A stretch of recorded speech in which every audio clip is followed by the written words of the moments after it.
बनवणार आहोत साबुदाण्याची खिचडी। त्याच्यासाठी मी आता तूप गरम केलंय आणि त्याच्यात जिरे टाकले। त्याच्यासाठी भिजवलेला साबुदाणा एक 3 ते 4 तास भिजवून ठेवायचा। त्याच्यात मी मिरच्या चॉप करून टाकल्या, दाण्याचा कूट, मीठ आणि तिखट तुम्हाला वाटलं तर टाकू शकता, नाही तर स्किप पण करू शकतात। त्याच्यात उकडलेला बटाटा पण टाकू शकतात।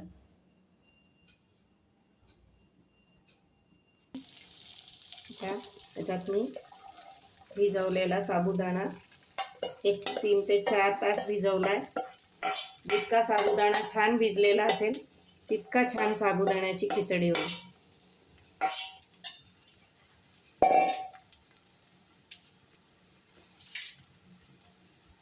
आता याच्यात मी टाकणार आहे दाण्याचा कूट।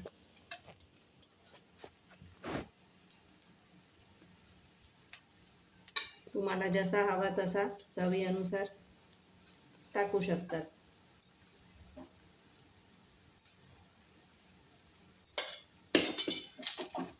परतून घेणार।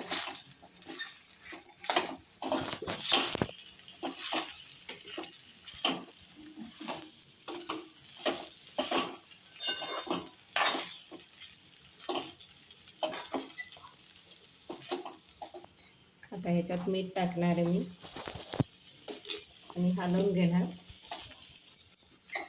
कोणाला तिखट चमचम ती आवडती, कोणाला साधी आवडती।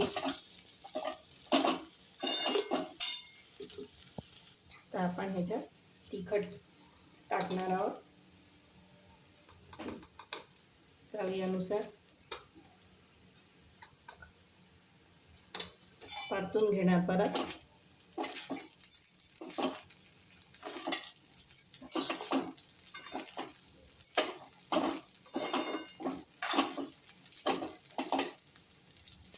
आता कोणाला साबुदाण्याची खिचडी अशी मोकळी मोकळी आवडती, तर कोणाला अशी घट्ट आवडती।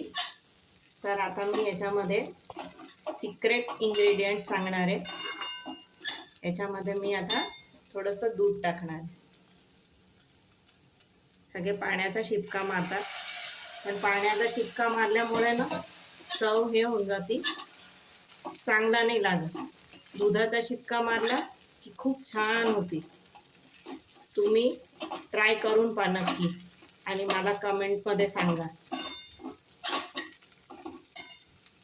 आता लास्टमध्ये मी साखर टाकणार आहे। तुम्हाला नसेल आवडत तर तुम्ही स्किप पण करू शकता।